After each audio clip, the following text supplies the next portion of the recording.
my last video, I stated that infantry are currently the best troop in the entire game, but that doesn't mean that cavalry should be neglected, because I've made an archer video and an infantry video about maining their troops, but I haven't done one for cavalry units. So in today's video, I'm going to be asking, should you become a cavalry main in the current meta? Is it a feasible thing? Do I think some players will enjoy being a cavalry main more than others?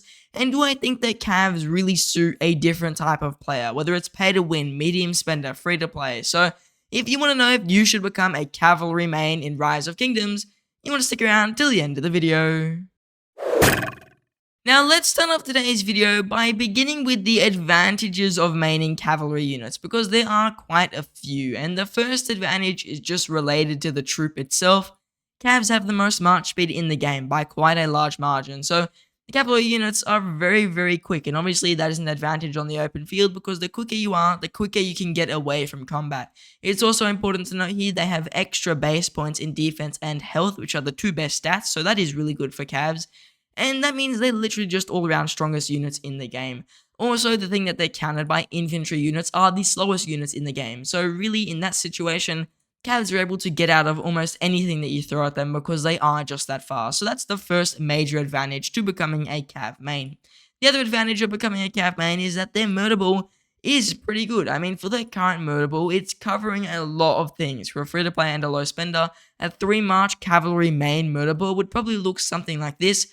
Hao Bing with William, Nevsky with Joan, or Nevsky with William, and then Hao Bing with Joan, and then like a Zhang Yu with a Justinian or a Zhang Yu with a Chandragupta. That's your main 3-march cavalry Murderball, and in that Murderball you've got 3 fairly solid primaries, with Nevsky being one of the best in the game and Hao Bing being a really decent one.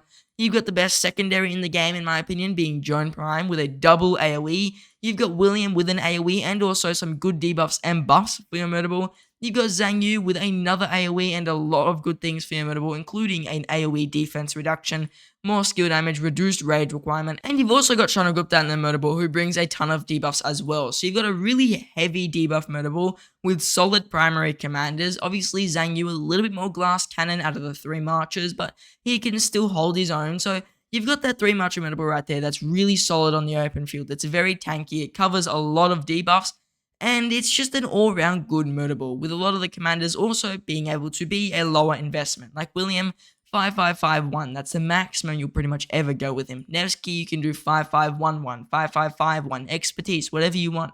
Hao Bing doesn't even necessarily need his expertise either. You could go 5551, 5111. It doesn't really matter with Hao Bing either. You can put whatever you want in him. Joan Prime, really cheap as well. 5115 is pretty much all you would need as well. So you can see, just listing off all those commanders, they're all cheap investments in a really solid Murderball that can hold its own on the open field. So unlike archers, unlike infantry, Cavs have a solid Murderball like both those troops, but they have a really cheap Murderball as well, which is good for endgame free-to-play players. So that is definitely one advantage of being a Cav main as well. The next advantage of being a cavalry main definitely lies in their equipment, because when we look at Cav equipment, it is probably the best in the game by a very large margin. And the reason I say this is the case is because for a very cheap investment in Cav equipment, you can get 21.5% health guaranteed, because all you need to do, get the chestplate, get the boots, and you've got 21.5% health, because the chestplate and boots together give 18.5%. Chuck on the 2-piece set bonus, you had 21.5% health. It's absolutely insane how many stats you can get for such a cheap cost. So the Cav equipment at a low level especially is really good, and that pairs well with being able to make a large Murderball, because Cavs have cheap commanders, and just put on 2 pieces of legendary equipment and some epic equipment, and that commander march is fairly well set up, because there's so many stats in health, especially in just those 2 pieces, and then the rest of the set is also decent. The 6-piece bonus, you are getting defense. The 4-piece bonus, you're getting counterattack, which is really nice. I like to have a nice amount of counterattack on my marches, and I don't mind having that. Obviously, 2% is still the health bonus, and then the other equipment pieces besides the chestplate and the boots, which give you that health, they're fairly equal on stats. The weapon and the legs are actually giving you attack stats, which are, yes, less valuable, but they are still useful in equipment. You want to have a nice mixture of stats. And then the helmet and the gloves are both giving defense. So you can see right there, fairly equal mixture of stats between that equipment, and a really easy way to access a lot of health in the early game. So I do like that as well.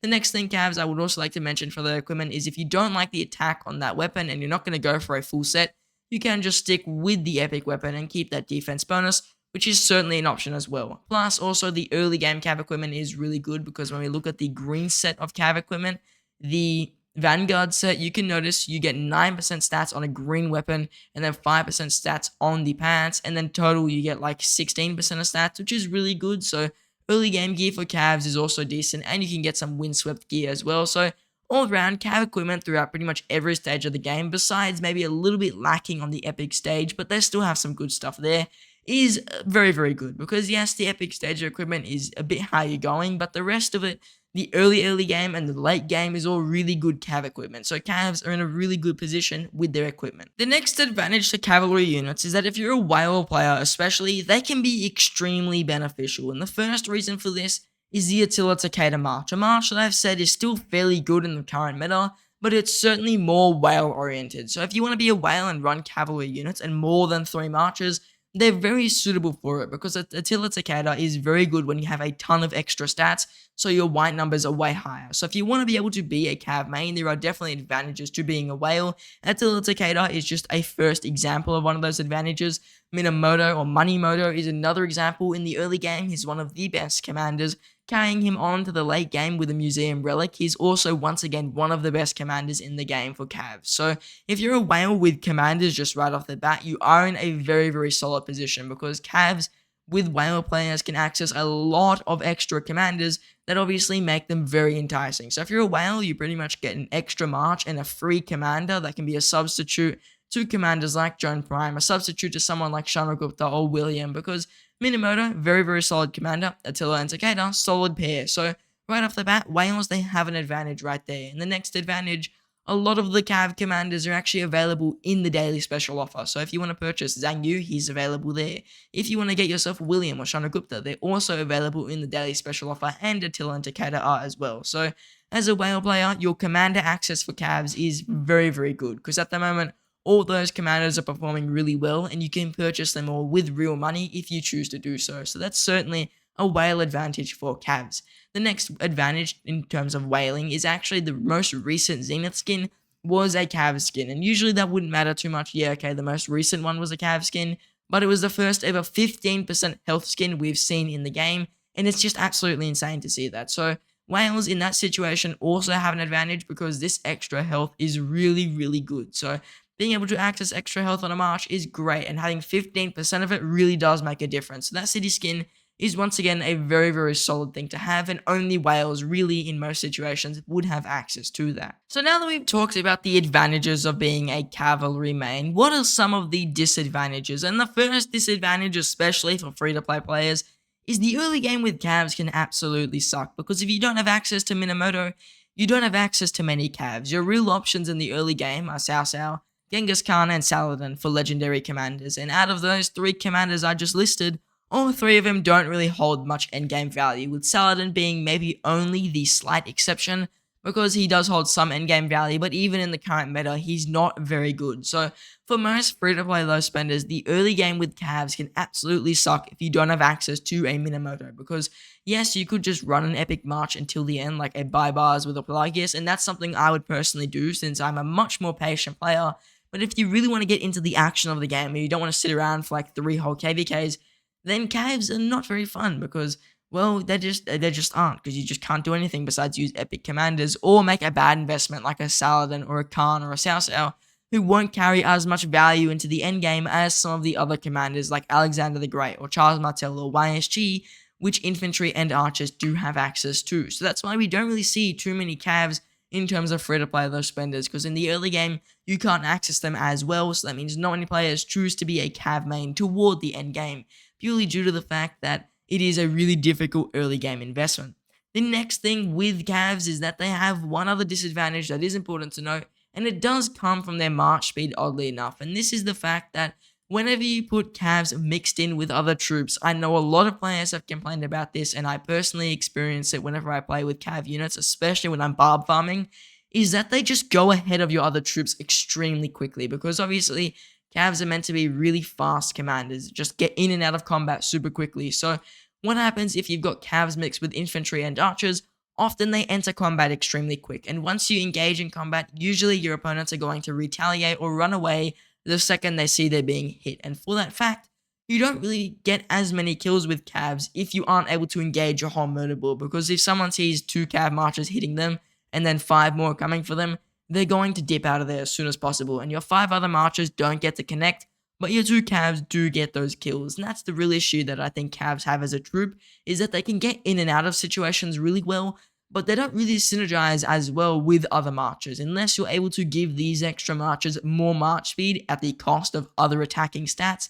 They're going to struggle to keep up with your cavalry units. So running someone like a Lao Che or running someone like a Boudica Prime, even a Henry who has a lot of march speed, can be very unreasonable if you have a lot of cav marchers, and it is extremely difficult to find that good middle ground so that your cavs don't outrun your other commanders into the Murderball, and so that your other commanders are able to keep up with the cav units to actually get kills and support your Murderball. Because if you build a 5-march Murderball, your goal should be every single commander somewhat working in unison, and if your cavs are going ahead and getting skill cycles before and your opponents are running away, it does get very messy. And even sometimes you'll notice cavs can wander very far in an enemy Murderball if someone starts retreating, and that's also one difficulty of being a cav main. They can often wander in the Murderball, they can definitely outrun your other marchers, and for players who are running mixed marchers overall, maybe you got 3 cav marchers, you got cav civilization and cav city skin, the thing is though, they are going to usually outrun your other troops, and that's where the real problem comes in if you want to run an archer or an infantry march, even possibly a siege march if you're insane like that. The next disadvantage for cavalry units comes off the current meta, because like I said in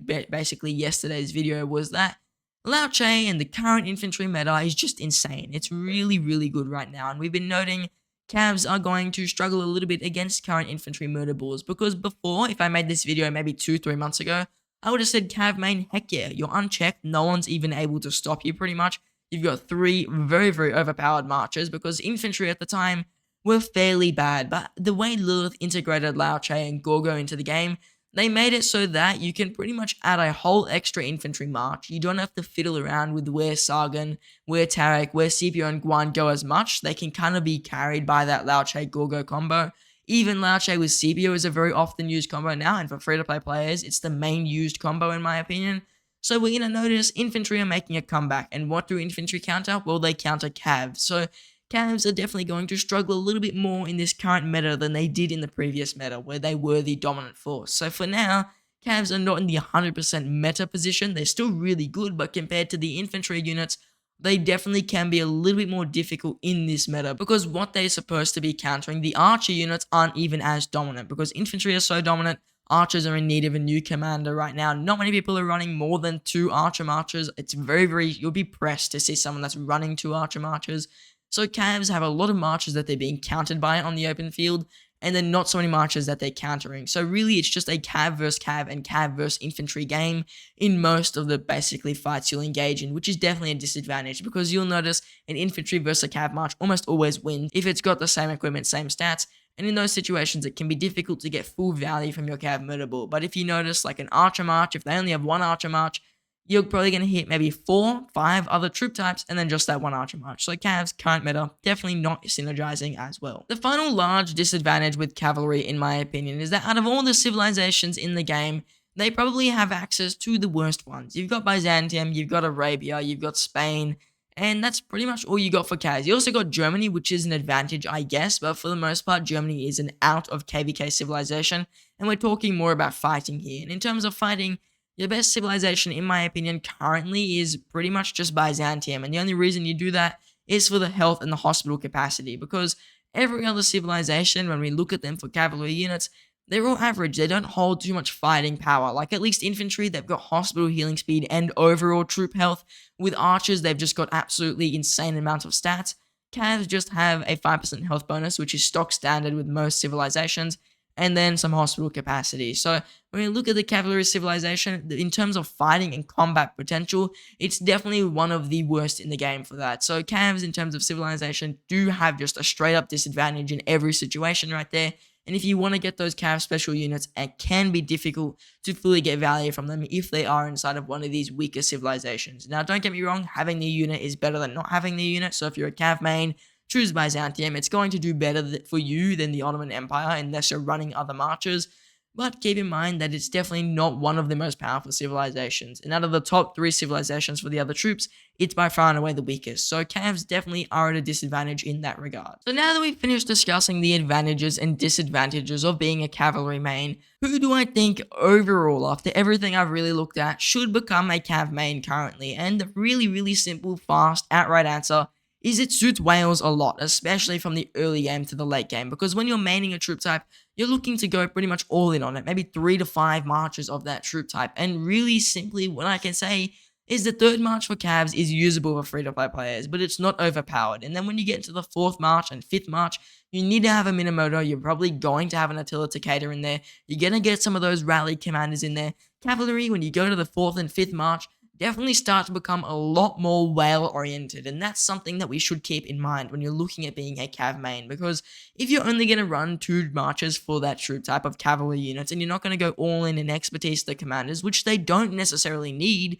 there's no point maining cavs just for commanders that are going to be solid for a cheaper investment, where you can, for example, use an infantry or archer civilization and go all in on infantry, maybe especially infantry or archers, and you can get more value for going to be an infantry main than you would as a cav main, because cavs standalone right now just perform really well. They don't necessarily need that extra kick. They don't really need you to focus their equipment, because their equipment's cheap. You don't need to focus on the commanders. They're really cheap.